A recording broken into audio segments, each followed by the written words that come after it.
इसका कार्य अलग है। ये क्या काम आती है जानते हो ना? इससे बेटी को नापते हैं, इस उंगली से ऐसे नापते हैं। और ये जो है इससे बिंदी लगाते हैं, तिलक करते हैं ना, बिंदी पहले इससे लगाते हैं और अंगूठे से उसको ऊंचा करते हैं। और ये रही, ये क्या काम आती है? बाजे बधैया, बाजे बधैया, बाजे बधैया, बाजे बधैया, प्रगटे चारों भैया अवध में बाजे बधैया, प्रगटे चारों भैया अवध में बाजे बधैया, बाजे बधैया, बाजे बधैया, बाजे बधैया, बाजे बधैया, प्रगटे चारों भैया अवध में बाजे बधैया, प्रगटे अवध में बाजे बधैया, प्रगटे चारों भैया अवध में बाजे बधैया, प्रगटे चारों भैया अवध में बाजे बधैया, बाजे बधैया। प्रस्थान, वरवधू के प्रस्थान के समय दी महाराज देवकी का चचेरा भाई था कंस, बहन देवकी को बहुत प्यार था। देवताओं ने आकाशवाणी की, रे मूर्ख कंस, जिस तू तेरी बहन को पहुंचाने जा रहा है उसी का 8वां पुत्र तेरा काल होगा।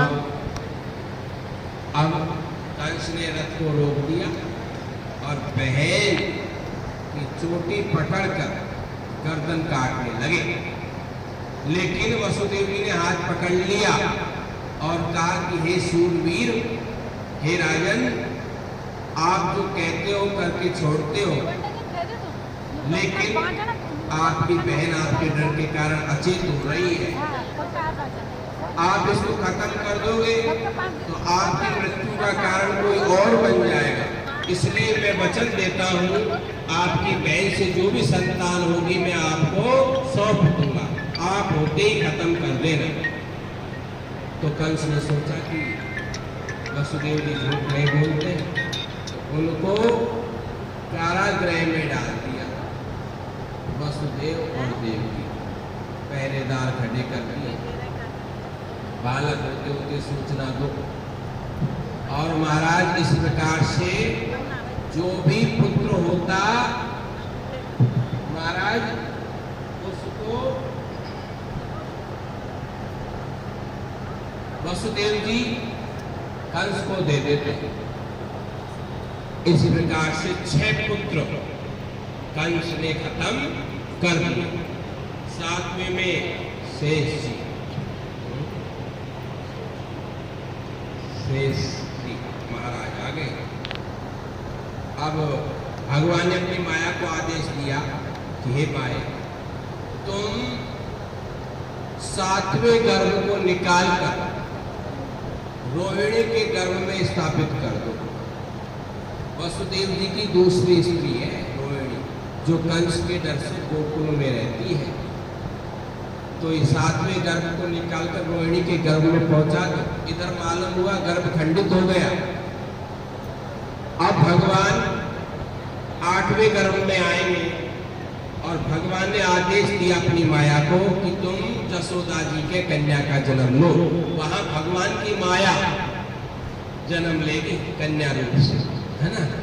तो भगवान 8वें गर्भ में आ गए और इस प्रकार से सूर्य के समान प्रकाश हुआ।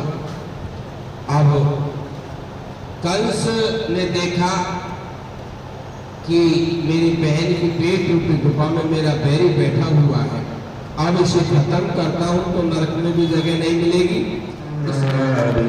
हे नाथ नारायण वासुदेव, श्री कृष्ण गोविंद हरे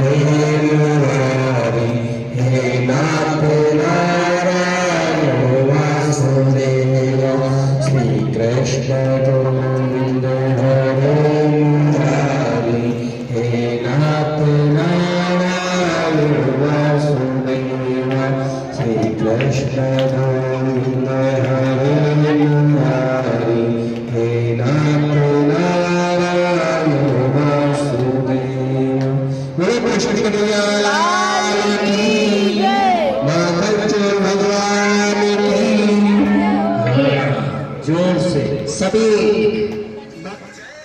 हाँ तो दोस्तों, क्या आपने कभी महसूस किया है कि जब स्वयं भगवान धरती पर आते हैं तो वातावरण भी कितना भक्तिमय हो जाता है। श्रीमद् भागवत सप्ताह ज्ञान यज्ञ में आज यह पावन घड़ी आई जब भगवान श्री कृष्ण के जन्म का शुभ समाचार सुनाया गया। जैसे ही कथा में कृष्ण जन्म का प्रसंग आया तो भक्तों के चेहरे पर खुशी से खिल उठे। कहीं ढोल नगाड़े बजने लगे, कहीं डांस होने लगा और पूरा पंडाल नंद के आनंद भयो जय कन्हैया लाल की के जयकारों से गूंज उठा।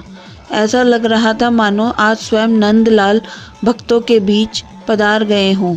फूलों की वर्षा हुई, माखन मिश्री का प्रसाद बटा और हर भक्त ने श्री कृष्ण जन्म की खुशी को अपने दिल से महसूस किया। जय श्री कृष्ण।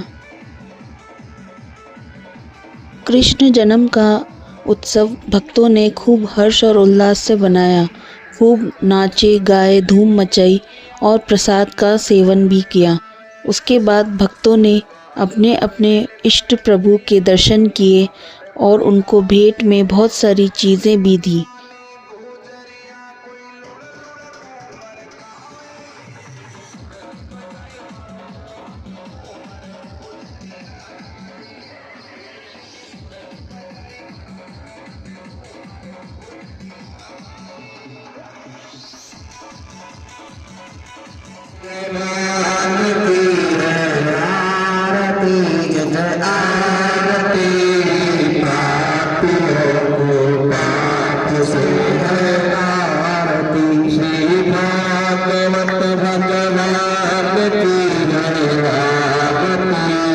पापियों को पाप से